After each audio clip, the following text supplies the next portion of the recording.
Hi friends, मैं विवेक नायक ever to success में आपका बहुत बहुत स्वागत करता हूं। दोस्तों, आज हम लोग वर्ल्ड ज्योग्राफी की क्लास को स्टार्ट करने जा रहे हैं, जिसमें दोस्तों आज हम लोग का वर्ल्ड ज्योग्राफी में लेक्चर नंबर फर्स्ट है। लेक्चर नंबर फर्स्ट में हम लोग ओनली टॉपिक के बारे में डिस्कस करेंगे, यानी कि वर्ल्ड ज्योग्राफी में हमें कौन कौन से टॉपिक पढ़ने हैं, हमारे एग्जाम ऑब्व्यू से कौन कौन से टॉपिक इंपॉर्टेंट हैं, उसके बारे में मैं आज डिस्कस करूंगा। और जितने भी बच्चे आप लाइव देख रहे हो मेरी क्लास को, तो जल्द से जल्द मेरे चैनल को सब्सक्राइब करें, चैनल को लाइक करें और कमेंट करें। तो ठीक है दोस्तों, चलते हैं, स्टार्ट करते हैं। तो सबसे पहले हम लोग वर्ल्ड ज्योग्राफी कवर कर रहे हैं। तो सबसे पहले हम लोग को जानना ये जरूरी है कि ज्योग्राफी होती क्या है, ज्योग्राफी कहते कैसे हैं, ज्योग्राफी किन किन शब्दों से मिलकर बनी है। तो दोस्तों, ज्योग्राफी जो है वो दो शब्दों से मिलकर बनी है। वो एक है जियो और दूसरा जो पार्ट है वो ग्राफी। जियो का अर्थ होता है भू, और भू का अर्थ होता है दोस्तों पृथ्वी, और ग्राफी का अर्थ होता है अध्ययन, यानी कि पृथ्वी के अध्ययन को ही हम लोग क्या कहते हैं, भूगोल कहते हैं या जियोग्राफी कहते हैं। इतना चीज आपको समझ आई तो फिर ठीक है, देखते हैं। दोस्तों, मैंने क्या बताया कि ज्योग्राफी दो शब्दों से मिलके बना है। क्या दो शब्दों से मिलके बना है? वो दो शब्द कौन कौन से हैं? फर्स्ट जो है वो है जियो, दूसरा जो है वो है ग्राफी। ग्राफी तो दोस्तों, जियो का मतलब होता है भू, और भू का अर्थ होता है पृथ्वी। क्या होता है? भू का अर्थ होता है पृथ्वी। उसके बाद दोस्तों मैंने बताया ग्राफी, ग्राफी का अर्थ होता है अध्ययन, अध्ययन करना। क्या? अध्ययन करना। ठीक है। तो दोस्तों, पृथ्वी के अध्ययन को ही हम लोग क्या कहते हैं, ज्योग्राफी कहते हैं या भूगोल कहते हैं। इतना चीजें आपको समझ में आया? समझ में आया तो मैं विथ इमेज के माध्यम से आपको बताता हूँ कि ज्योग्राफी हम लोग कहते किसे हैं और किन किन चीजों का अध्ययन उसमें किया जाता है। तो दोस्तों देखते हैं, मान लीजिए ये हमारी पृथ्वी है। क्या है? ये हमारी पृथ्वी है। ये पृथ्वी का दोस्तों, ये जो है, ये पृथ्वी का ऊपरी भाग जो है ये वायुमंडल है। क्या है? वायुमंडल है। ये वायुमंडल है। ये जो बीच वाला भाग है ये क्या है? ये स्थल खंड है। पृथ्वी का ये स्थल खंड है। स्थल खंड का है या सतह है। ये पृथ्वी का स्थल खंड है या सतह है।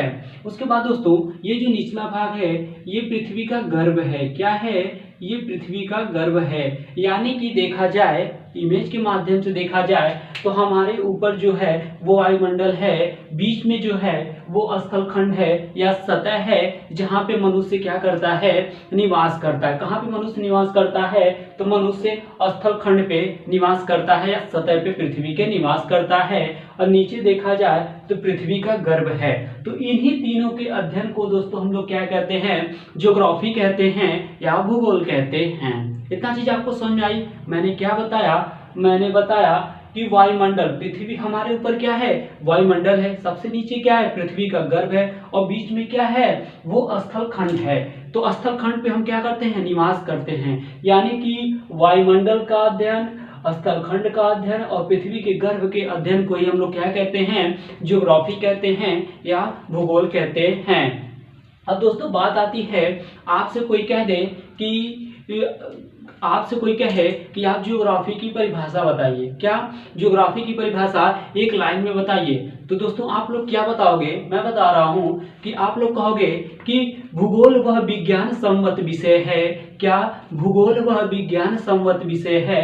तो दोस्तों विज्ञान, मैंने विज्ञान का नाम लिया तो विज्ञान आपके माइंड में क्लिक किया होगा कि विज्ञान नाम क्यों लिया। तो दोस्तों वो विज्ञान नहीं जो सुसंगठित सुव्यवस्थित क्रमबद्ध ज्ञान को विज्ञान कहते हैं, वो वाला विज्ञान नहीं है। यहाँ पे है जो प्रमाणों द्वारा सिद्ध है वही क्या है, विज्ञान है। जो मानव तथा उसके वायुमंडल, क्या, या मानव तथा उसके पर्यावरण के बीच अंतर संबंध को जो प्रकट करता है वही क्या है दोस्तों, भूगोल है। क्या मैंने बताया कि जो मानव तथा उसके पर्यावरण के बीच अंतर संबंध को प्रकट करता है वही क्या कहलाता है दोस्तों, वही जियोग्राफी कहलाता है या भूगोल कहलाता है। तो इतना चीजें आपको समझ में आई, इतना चीजें समझ में आई तो पृथ्वी की सतह के बारे में देखते हैं कि पृथ्वी के सतह के अंतर्गत हम लोग कौन कौन से टॉपिक पढ़ते हैं। तो ठीक है दोस्तों, आप चैनल पे बने रहिए। ओनली हम यहाँ पे यूपीएससी के जितने भी आपके डाउट हैं ज्योग्राफी से, वो सब डाउट आपका क्लियर हो जाएगा। दोस्तों आप ज्योग्राफी से आने वाले जितने भी क्वेश्चन होंगे यूपीएससी में, इससे बाहर कहीं नहीं जाएंगे। तो ठीक है, आप बने रहिए ओनली वीडियो पे। तो दोस्तों पृथ्वी की सतह, मैंने क्या बताया, पृथ्वी की सतह, पृथ्वी की सतह जो दोस्तों इसको 3 भाग में हम लोग डिवाइड करते हैं। क्या, पृथ्वी की सतह को हम लोग 3 पार्ट में डिवाइड करके पढ़ते हैं। वो 3 पार्ट कौन से हैं उसके बारे में डिस्कस करते हैं। मैंने क्या बताया, पृथ्वी की सतह, पृथ्वी की सतह। अब पृथ्वी की सतह की बात आ गई तो पृथ्वी की सतह को दोस्तों हम लोग 3 पार्ट में डिवाइड करके पढ़ते हैं। वो 3 पार्ट कौन कौन से हैं वो मैं आपको बता रहा हूँ। ठीक है दोस्तों, इसमें जो हमारा फर्स्ट पार्ट है उसको दोस्तों हम लोग कहते हैं स्थलीय स्वरूप विशेषताएं। क्या, स्थलीय स्वरूप विशेषताएं, स्थलीय स्वरूप विशेषताएं। दोस्तों स्थलीय स्वरूप विशेषता के अंतर्गत हम लोग भू आकृति विज्ञान को पढ़ते हैं। क्या, भू आकृति विज्ञान को पढ़ते हैं। भू आकृति विज्ञान। तो हम लोग दोस्तों स्थलीय स्वरूप विशेषता के अंतर्गत भू आकृतिक विज्ञान को पढ़ते हैं। सेकेंड नंबर पे हम लोग का क्या है, सेकेंड नंबर पे दोस्तों हम लोग का है वो जलवायु और मौसम के बारे में पढ़ते हैं। क्या, जलवायु और मौसम, जलवायु और मौसम के बारे में हम लोग पढ़ते हैं। और जलवायु और मौसम के अंतर्गत दोस्तों हम लोग पढ़ते हैं जलवायु विज्ञान। क्या पढ़ते हैं, जलवायु विज्ञान, जलवायु विज्ञान पढ़ते हैं। तो दोस्तों ये 2 चीजें मैंने बताया। पहला बताया कि स्थलीय स्वरूप विशेषताएं, स्थलीय स्वरूप विशेषता के अंतर्गत हम लोग भू आकृति विज्ञान को पढ़ते हैं। और उसके बाद सेकेंड पे बताया कि जलवायु और मौसम, जलवायु और मौसम के अंतर्गत हम लोग जलवायु विज्ञान का अध्ययन करते हैं। दोस्तों अब जो थर्ड आता है, थर्ड हम लोग का है मृदा। क्या, मृदा और वनस्पति, मृदा और वनस्पति। मृदा और वनस्पति के अंतर्गत दोस्तों हम लोग जैव भूगोल को पढ़ते हैं। क्या, जैव भूगोल। ये 3 चीजें दोस्तों हम किसके अंतर्गत पढ़ते हैं, पृथ्वी की सतह के अंतर्गत। अब पृथ्वी की सतह के अंतर्गत क्या क्या चीजें हम लोग पढ़ते हैं, स्थलीय स्वरूप विशेषताएं, स्थलीय स्वरूप विशेषताओं के अंतर्गत हम लोग भू आकृति विज्ञान का अध्ययन करते हैं। उसके बाद सेकेंड नंबर पे मैंने बताया कि जलवायु और मौसम, जलवायु और मौसम के अंतर्गत हम लोग जलवायु विज्ञान का अध्ययन करते हैं। थर्ड जो मैंने बताया मृदा और वनस्पति, मृदा और वनस्पति के अंतर्गत जैव भूगोल को हम लोग पढ़ते हैं। तो दोस्तों इतना चीजें आपको क्लियर हुआ, इतना चीजें क्लियर हुआ तो मैं आपको बताऊं कि ज्योग्राफी को हम लोग 2 भागों में बांट के पढ़ते हैं। ज्योग्राफी को 2 पार्ट में, क्या,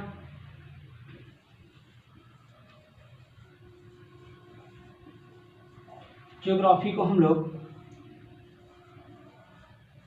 2 पार्ट में डिवाइड करके पढ़ते हैं। ठीक है दोस्तों, ज्योग्राफी को हम लोग 2 पार्ट में डिवाइड करके पढ़ते हैं। वो 2 पार्ट कौन कौन से हैं उसके बारे में मैं डिटेल से आपको बता रहा हूँ। जैसे कि दोस्तों इसका जो फर्स्ट पार्ट होगा वो होगा भौतिक भूगोल। क्या, ये है भौतिक भूगोल। भौतिक भूगोल इसे इंग्लिश में कहे तो क्या कहते हैं, फिजिकल जियोग्राफी। क्या कहते हैं, फिजिकल जियोग्राफी कहते हैं। उसके बाद दोस्तों जो सेकेंड आता है इसमें मानव भूगोल। क्या आता है, मानव भूगोल। क्या आता है, मानव भूगोल। इसको इंग्लिश में हम लोग कहते हैं ह्यूमन जियोग्राफी। ठीक है। तो हम लोग ज्योग्राफी के दो पार्ट में पढ़ेंगे। दो पार्ट में दोस्तों, पहला पार्ट हम लोग का होगा भौतिक भूगोल यानी कि फिजिकल ज्योग्राफी, मानव भूगोल यानी कि ह्यूमन ज्योग्राफी। अब दोस्तों हम लोग भौतिक भूगोल यानी कि फिजिकल ज्योग्राफी हम लोग कहते किसे हैं, तो फिजिकल ज्योग्राफी में दोस्तों क्या होता है कि प्रकृति प्रदत्त हो, क्या जो प्रकृति प्रदत्त हो वो क्या होता है, उसका अध्ययन हम लोग फिजिकल ज्योग्राफी के अंतर्गत करते हैं। प्रकृति प्रदत्त, आपके माइंड में क्लिक किया होगा कि सर प्रकृति प्रदत्त आपने बोला, इसका मतलब क्या होता है प्रकृति प्रदत्त का। तो दोस्तों प्रकृति प्रदत्त का जो मतलब होता है वो होता है कि जो प्रकृति द्वारा बनाई गई हो, क्या जो प्रकृति द्वारा जिसका निर्माण हुआ हो, वही इसका अध्ययन हम लोग किसके अंतर्गत करते हैं, फिजिकल ज्योग्राफी के अंतर्गत उसका अध्ययन हम लोग करते हैं। यानी कि जैसे कि देखा जाए पहाड़ को हम लोग छू सकते हैं, महसूस कर सकते हैं, देख सकते हैं, तो वो क्या है, उनका अध्ययन हम लोग फिजिकल ज्योग्राफी के अंतर्गत करते हैं। यानी कि जो मानव द्वारा निर्मित ना हो, यानी कि वो प्रकृति द्वारा निर्मित हो, उसी को हम लोग फिजिकल ज्योग्राफी के अंतर्गत उसका अध्ययन करते हैं। सेकेंड बात आती है कि मानव भूगोल, ह्यूमन ज्योग्राफी। ह्यूमन ज्योग्राफी में क्या दोस्तों होता है, जो मानव द्वारा निर्मित हो, क्या हो, जो मानव द्वारा निर्मित हो, उसके अंतर्गत हम लोग मानव भूगोल का अध्ययन करते हैं। जैसे कि मान लीजिए ये मेरा मार्कर है, ठीक है, ये मेरा मार्कर है, तो ये मार्कर क्या प्रकृति प्रदत्त है, नहीं है, तो ये क्या है, ये मानव द्वारा निर्मित है। तो इसका अध्ययन हम लोग किसमें करेंगे, तो इसमें मानव भूगोल में करेंगे। जैसे कि ये बोर्ड है, ये बोर्ड क्या है, ये मानव द्वारा बनाया गया है। ये क्या है मार्कर, ये भी मानव द्वारा निर्मित है। क्या है, जैसे कि दोस्तों मान लीजिए कि ये क्या है, ये सेट है, तो ये क्या है, ये भी मानव द्वारा बनाई गई है। तीन सबका अध्ययन किसके अंतर्गत हम लोग करते हैं, तो ह्यूमन ज्योग्राफी यानी कि मानव भूगोल के अंतर्गत इसका अध्ययन करते हैं। इतना चीजों आपको समझ में आई, इतना चीजें आपको समझ में आई, तो ठीक है।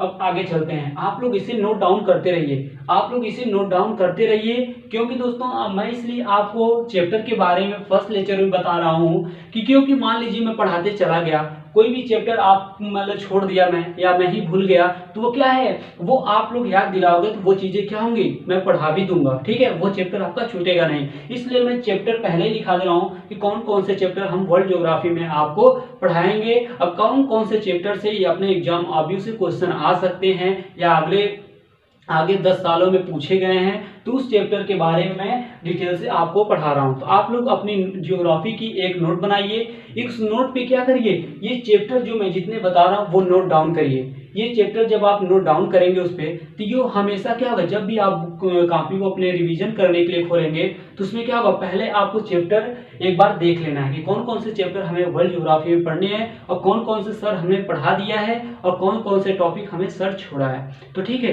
इस तरह हमको पता चलेगा कि हम कौन कौन से टॉपिक आपको पढ़ा चुके हैं और कौन कौन से टॉपिक आपको अभी बचा हुआ है। तो ठीक है, आगे बढ़ते हैं। आपने नोट डाउन कर लिया ना, आपने नोट डाउन कर लिया, तो ठीक है, आगे बढ़ते हैं, आगे देखते हैं क्या क्या चीजें हैं। अब आगे भी दोस्तों जो चैप्टर है, चैप्टर के बारे में फिर बता रहा हूँ, आप लोग केवल बस अपना कंसंट्रेशन बना के पढ़िए, यहाँ पे कोई भी चीजें छूटेंगी नहीं आपकी, ठीक है। तो ठीक है, चलते हैं, आगे बढ़ते हैं। आगे दोस्तों देखते हैं हम लोग कि स्थल मंडल क्या, अब सबसे पहले जो हम लोग पढ़ेंगे इसमें वो स्थल मंडल है। क्या है, स्थल मंडल, स्थल मंडल, ठीक है, स्थल मंडल। सेकेंड नंबर पे जो दोस्तों हमारा आता है वो क्या आता है, वो आता है जल मंडल। क्या, वो आता है जल मंडल, ठीक है। थर्ड नंबर पे जो आता है वो थर्ड नंबर पे वायुमंडल आता है। क्या, वायुमंडल, थर्ड नंबर पे दोस्तों वायुमंडल आता है। और फोर्थ नंबर पे जो आता है वो जैव मंडल आता है। क्या आता है, जैव मंडल। तो मुख्य रूप से देखा जाए तो हमको यही 4 टॉपिक पढ़ना है। इन 4 टॉपिक में दोस्तों सब पहले मान लीजिए मैं आपको पढ़ाऊंगा स्थल खंड, सेकेंड पढ़ाऊंगा जल मंडल, थर्ड पढ़ाऊंगा वायुमंडल, फोर्थ पढ़ाऊंगा जैव मंडल, ठीक है। ये 4 टॉपिक मैं आपको पढ़ाऊंगा, ठीक है, पढ़ाऊंगा। इसमें 4 टॉपिक में आपको, यही 4 टॉपिक आपके एग्जाम ऑब्वियस से इंपॉर्टेंट है, यहाँ से क्वेश्चन हमेशा बनते हैं, यूपीएससी हमेशा यहाँ से क्वेश्चन बनाती है। तो ठीक है, तो इसमें दोस्तों इन 4 टॉपिक में सबसे पहले हम लोग कवर करेंगे वायुमंडल को। सबसे पहले किसको कवर करेंगे, वायुमंडल को। अब आपके माइंड में क्लिक क्या होगा कि सर आपने वायुमंडल क्यों पढ़ा रहा है, वह आपने वायुमंडल सबसे पहले क्यों हम लोग को पढ़ा रहे हैं, क्यों नहीं स्थल मंडल पढ़ा देते, जल मंडल पढ़ा देते, उसके बाद वायुमंडल और जयमंडल सीरियल नंबर से पढ़ाते आइए। तो दोस्तों मैं सीरियल नंबर से आपको नहीं पढ़ाऊंगा, क्योंकि मैं सबसे पहले आपको वायुमंडल पढ़ाऊंगा। क्यों पढ़ाऊंगा, इसका भी रीजन है। रीजन क्या है कि मान लीजिए मैं स्थल खंड के या स्थल मंडल के बारे में आपको पहले पढ़ा दिया, ठीक है। जब स्थल मंडल के बारे में आपको पहले पढ़ा दिया तो आपको यहाँ डाउट क्रिएट होगा, यहाँ आपका डाउट क्रिएट होगा।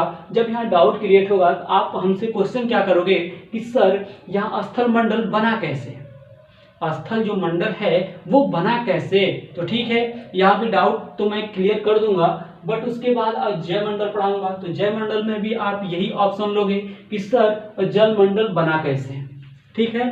तो यहाँ भी डाउट मान लीजिए क्लियर तो मैं कर दूंगा, लेकिन दोस्तों डाउट क्लियर करने से पहले क्यों ना हम सबसे पहले जो वायुमंडल के बारे में जान लें। वायुमंडल के बारे में दोस्तों जैसे कि देखा जाए तो पृथ्वी, सौरमंडल, आकाशगंगा, ब्रह्मांड। तो देखा जाए सबसे पहले तो क्या कोई आपसे पूछ ले कि पृथ्वी कहाँ है, तो पृथ्वी हमारी कहाँ है, सौरमंडल में है। फिर कोई पूछ दे आपसे कि सौरमंडल कहाँ है, तो आप बताओगे सौरमंडल आकाशगंगा में है। तीसरा क्वेश्चन कोई आपसे कह दे कि आकाशगंगा कहाँ है, तो आकाशगंगा दोस्तों कहाँ है, ब्रह्मांड में है। तो यहाँ से आपको डाउट क्लियर हो गया। डाउट क्लियर कैसे हो गया, क्योंकि जब मैंने बताया कि पृथ्वी सौरमंडल में है, सौरमंडल आकाशगंगा में है और आकाश ब्रह्मांड में है, तो इससे पता चलता है कि सबसे पहले हमारा क्या बना, सबसे पहले हमारा ब्रह्मांड की उत्पत्ति हुई। सबसे पहले किसकी उत्पत्ति हुई, सबसे पहले ब्रह्मांड की उत्पत्ति, या सबसे पहले ब्रह्मांड बना। अब ब्रह्मांड बना तो ब्रह्मांड के बारे में थोड़ा सा ओवरव्यू मैं दूंगा, और उसके बाद अगले लेक्चर में जब मैं ब्रह्मांड आपको पढ़ाऊंगा तो उसमें दोस्तों आपका जितने भी डाउट रहेंगे वो क्लियर कर दूंगा, इसमें हाल ओवरव्यू दूंगा। तो दोस्तों ब्रह्मांड की उत्पत्ति हुई कैसे, तो इसमें दोस्तों इसमें भी एक परिभाषा है, लेकिन बट मैं आपसे बताना चाहता हूं कि मैं जितनी भी परिभाषाएं जियोग्राफी में दूंगा, जियोग्राफी में जितनी भी परिभाषाएं मैं दूंगा वो परिभाषाएं किसकी है, अंतर्राष्ट्रीय खगोलिकी संघ द्वारा दी गई है। किसके द्वारा, तो अंतर्राष्ट्रीय खगोलिकी संघ द्वारा दी गई परिभाषाओं को मैं आपके सामने रखूंगा। तो दोस्तों इसमें ब्रह्मांड है, तो ब्रह्मांड में एक छोटा सा इसका वो है, क्या बोलते हैं, परिभाषा है। इसका छोटा सा परिभाषा क्या है कि अनंत काल में एक बिंदु हुआ करता था, उस बिंदु के पास असंख्य मात्रा में या असीमित मात्रा में ग्रेविटेशनल फोर्स था। ग्रेविटेशनल फोर्स कहे तो उसके पास अधिक मात्रा में गुरुत्वाकर्षण शक्ति थी।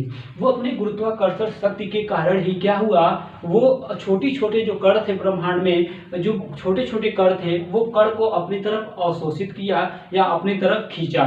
जब छोटे छोटे कण उसकी तरफ अवशोषित हुए तो वो जब आपस में मिलेंगे तो वो क्या होंगे, आपस में जब टकराएंगे तो उसमें संघनन उत्पन्न होता है। जब संघनन उत्पन्न होता है तो उस संघनन के बाद दोस्तों क्या होता है, उसका घनत्व जब बढ़ेगा तो घनत्व बढ़ने के बाद उसमें विस्फोट होता है, जिसे हम लोग महाविस्फोट के नाम से जानते हैं, जो 15 अरब वर्ष पहले महाविस्फोट हुआ था। जॉर्ज लेमेंतेयर ने इसकी परिभाषाएं दी थी। ये सब तो मैं फिलहाल बाद में बताऊंगा आपको। तो दोस्तों इतना चीजें मैं आपको इतना टॉपिक आपको पढ़ाऊंगा वर्ल्ड ज्योग्राफी में।